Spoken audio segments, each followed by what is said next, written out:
John Pankratz. I'm a professor of history at Albright College.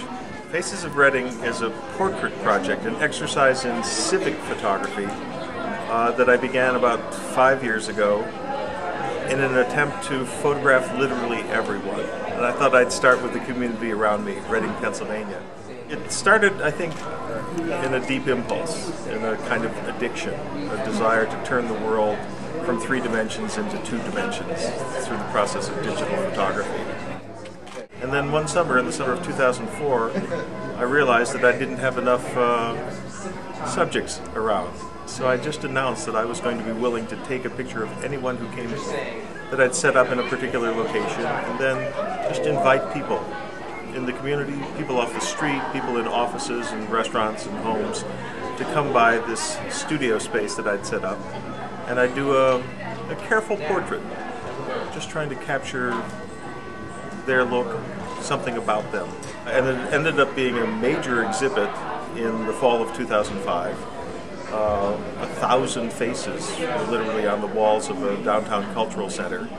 And at that time, as people came in to see themselves, they got this extra boost of pride. They said, "Oh, here I am." The way it was displayed on the walls was alphabetically, although I didn't identify anybody by name. And I had them simply shoulder to shoulder. So the person off the street was next to the mayor, was next to the president of the YMCA, was next to a librarian, was next to a school child. So it really was a very democratic array of the faces of Reading. There have been several interesting longitudinal studies of various groups and cohorts. There's a famous series of British films called 7 Up, in which 7-year-old school children were interviewed about the things in their life, and then they were revisited 7 years later, and that's 7 years after that, and 7 years after that.